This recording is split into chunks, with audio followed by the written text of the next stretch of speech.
Per Joe Cowley, Mo Bamba wants to be a Chicago Bull, and there's a possibility that Derrick Rose could be a favorite to return to the team. We'll talk about all that and more on today's episode of the Windy City Breeze Sports Talk Daily. Let's go.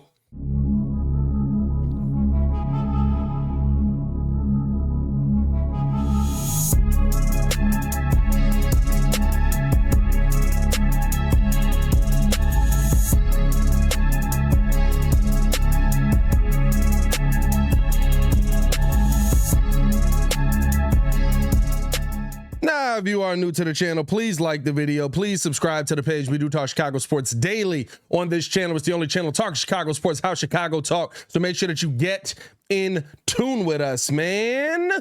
So Joe Cowley believes that Mo Bamba wants to be a Chicago Bull, which isn't far-fetched. He wanted to be a Bull last season. Things didn't work out in his favor. He ends up re-signing with the Orlando Magic. They basically don't use him down there in 40 games, so he doesn't get an opportunity to show anything because of Paolo, Jonathan Isaac being back. Basically, the fact they have a million forwards and centers down there. And, you know, he wanted to be a Bull last season, but like I said, it didn't work out. Ends up getting traded away to the Lakers. We've had Bamba conversation for a couple of years now. So the question is, should the Chicago Bulls be in on Mo Bamba? And I think you have to look at a couple of different things. I like Mo Bamba. I like the ability. I like the upside of the young man, but he has been in the league 5 seasons. And the one thing that seems to be pretty consistent with a guy like Mo Bamba is the injury concern. Now, going into this season, if the Bulls were to do some kind of 1-and-1 where, right, maybe a similar contract to how they structured Andre Drummond's or DJJ's, maybe I'm more willing to listen to a situation like that. But my biggest thing is right now with the Chicago Bulls is you've made bets on guys in this league who, for the most part, you made big gambles on, and the reason that your team is strapped right now, could they play? For sure, but they're not healthy. And so for me, health is a major thing coming in. I mean, you look at even last season, right? Mo Bamba played 40 games for the Orlando Magic, doesn't get to play much. Goes over to the Lakers, plays 9 games, looks like the big man they're looking for, but then gets hurt and they can't utilize him. And then by the time, right, where he comes back, he's kind of falling out of the rotation. They've got everything set. They're going toward the playoffs, blah, blah, blah. To me, if you can get him on a deal that is under what we just saw Naz Reid get paid, I can live with that, right? That's somewhere where I can kind of look at it, but there has to be some sort of structure for the Bulls where if they need to, they can get out of the deal, because you just can't put yourself in a position where, I mean, you got to look at the situation here. Andre Drummond has not technically opted in. He could still opt out at any time. Nikola Vucevic has not signed. Now, granted, he can't sign yet, but there's a belief that he will sign, but he has not signed as of yet. What if he doesn't sign here? What if he does a sign and really doesn't want to be here and he says, sign and trade me, right? Like, those are the situations you realistically have to look at with this Bulls team, because you could be in a real position where Mo Bamba is your number 1 big on this team if guys don't want to come back. And if that is the case, is that the position you want to be in? You've only got $12 million to spend right now where you're under the cap. I guess if Vooch ends up getting moved, right, like that's a little bit different. But to me, I look at this as a situation where, is Mo Bamba a good player when he's healthy and on the floor? Yeah, 100%. But so was Lonzo Ball. And so I'm not against bringing in Mo Bamba. I wouldn't hate it, but the contract to me has to be so cautionary, so in favor of the Bulls for me to take that chance right now, because we just got too many guys that haven't been able to stay on the court due to injury. We've got too many guys who we've needed to rely on that haven't been able to be out there too consistently. And to me, Mo Bamba is that kind of player. I would like to know how you guys feel in the comments below. Let me know. I'll be down there talking with you guys as well. Should the Bulls go out and get Mo Bamba? Now, the one thing about Mo Bamba is still incredibly young. He's 25 years old, but in his first 5 seasons, right, he's averaged basically 7.5 points per game. And he's done better than that, right? Like his 3rd season in the league with Orlando, averaged 10 points. He was 8 rebounds a game. But for the most part, right, here's the concerning part. Rookie year, 47 games. 2nd year, 62 games, pretty much full season. 2nd year, COVID year on that. 3rd season, 46 games. 4th season, 71 games. Last season, 49 games, very up and down. I guess, right, if you sign him, you follow the trend. Basically, next year would be the year where he's going to play the most amount of games. Maybe you can get something out of that. But there's so many question marks around a guy like Mo Bamba. I'm not going to sit here and tell you there isn't talent there. I'm not even going to sit here and tell you that there isn't more talent there than what we've seen from him on the floor, because realistically with Mo Bamba, right, the most minutes per game he played is that third season, 25 minutes per game. His production goes up to 10 points a game. He's shooting it pretty efficiently, 56% from the field for the most part, right? Like, he's not a bad player in that sense. It's just he's down there in Orlando with a bunch of forwards. I think if he was in Chicago, he could thrive here. He could be a better player here. But again, that injury concern is the main thing that sticks out to me, man. But like I said, let me know how you guys feel in the comments below. I'll be down there talking with you as well. We got to get to some other news, though. And this is the news that everybody in Chicago is really going to care about, right? Derrick Rose was released, basically. They're not going to pick up his option. They're going to let him move on. I believe he was going to make $14.6 million, something like that. So they're not going to pick up his option. They're going to let him move on. And now, of course, as it is every offseason, whenever Derrick Rose's name might come up or might be moved on from or might be a trade piece, should he come back to Chicago? Here is my thing with this.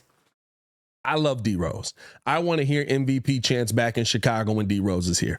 I want to see D Rose on the court. I'm not one of those people that are like, yeah, bring him here for a one game and let him retire. Because I think that D Rose does have something that is very important to what this Bulls team needs. But how much does that cost? Yet again, we're talking about the money on this. The Bulls don't have a ton of money to go out here and waste on guys. I would love to see D Rose back in Chicago as a leader and your third point guard on the roster. That's not what people want to see. That's not what people want to hear. That's not what people want Derrick to come back as, but he is a shell of his former self. But the one thing that he can do is, we have a young guy in here from Chicago who has the weight of his city on his back, trying to be the starting point guard on the team, and it didn't pan out for him. Derrick Rose can come back and explain to him kind of how that goes, how you can navigate through those waters, how you can bounce back from maybe not having the best performances, right? I think that that's something that absolutely could be beneficial. How does he affect Patrick Williams in the building? How does he affect the leadership in the building? How does he affect the leadership that Zach LaVine has, right? Like, these are the things that I really want to see a Derrick Rose in Chicago for. Here's the biggest thing that Chicago needs to improve upon. It is not finding talent. It is not going out and adding more pieces. We have, here's some of the ages on some of these guys. Patrick Williams is 22, I'm sorry. I believe he will be 23. Dalen Terry is 19, going on 20. Kobe White, 23. Ayo Dosunmu, 23. 24 maybe, right? Like somewhere in there, right? My point is, how many guys do we have that are incredibly young on this team that we have not seen what they realistically can do? We still don't know. Here's the thing about P. Will. I want to say that P. Will's never going to be this top 4 overall pick. I think he can get to be a solid player in the NBA. I think he can get to be, he can work himself into a 15 to 18 point per game guy. That's not the number 4 overall pick, but can he work himself into a nice player? Sure. Okay. But we still don't know that. We're 4 years in and we still don't know if he can do that. Oh, he's incredibly young. There are players that are just as young and younger than him that are performing. The opportunity is different, 100%. And that is the main point.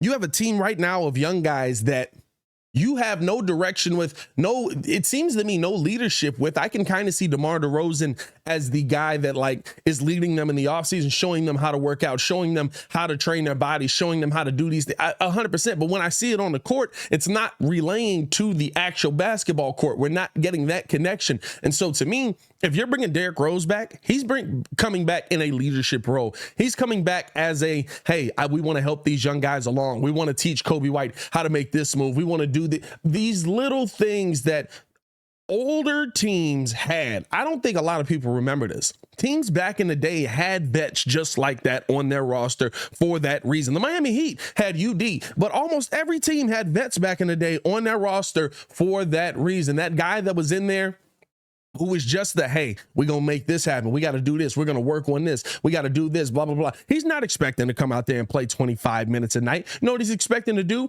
Me being here is making this team better. I am a leader on this team. I am a voice on this team. And that is what's going to make this team better. Now, the question mark is Derrick Rose that? We've heard that he's kind of morphed into that. He wasn't that when he was here and playing, right? He was more of a lead by actions kind of guy. Very similar to DeMar DeRozan. But now that he's here, you know what I mean? Like, or now at the point where he's at in his career, we've heard from people in the Knicks organization, different things like that, but he is a very vocal guy. He's been very instrumental in, you know, speaking with Emmanuel Quickly, speaking with Julius Randle, different things like that. So I think that could be something that the Bulls could look forward to. I think he could be a piece that could help this Bulls team. To me, I wouldn't go break the bank for him, though.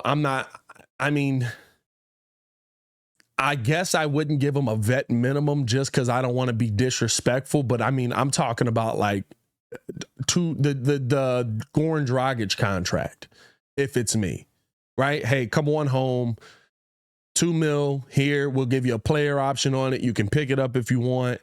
And we just need you to come here and be the leader. We just need you to come here and be a vocal point. And every now and then you're going to get into games. You're going to still play. We're going to need you on the court at certain points, but we don't want you to. The worst case scenario will be you bring Derrick Rose back just for him to get hurt here in Chicago again. That's the worst case scenario, right? And so would I love to have him back? 100%. Do I miss having Derrick on the team? Do I wish that we'd have held on to that team maybe a little bit longer? Sure. Let's go with all of that. But at the end of the day, he's not the same Derrick Rose. You're not getting the same Derrick Rose back. You're not even getting Minnesota Derrick Rose back. And so I can't justify in a season where realistically we've got $12 million to spend before we're over the luxury tax. Got another $5 million if we want to go into the luxury tax, but we now know the threshold for the luxury tax with what AK was talking about, right? Which is 4 to 6. The Bulls aren't there. So you got $12 million to spend. How much of that can you realistically allocate to Derrick Rose? Are there better point guards out there that you can go get? I think you have to go through a lot before you get to Derrick Rose. And unfortunately, that's kind of where we're at with his career right now, man. But hey, let me know how you guys feel in the comments below. I'll be down there talking with you as well. Should the Bulls bring back Derrick Rose? Should the Bulls be in on Mo Bamba? Drop some other free agents that you guys are interested in as well. As always, man, it's your boy Pat the Designer back at it again to continue watching our Chicago Bulls content. Click the links on the screen or check the links in the description below. Y'all stay safe out there, Chicago. Peace.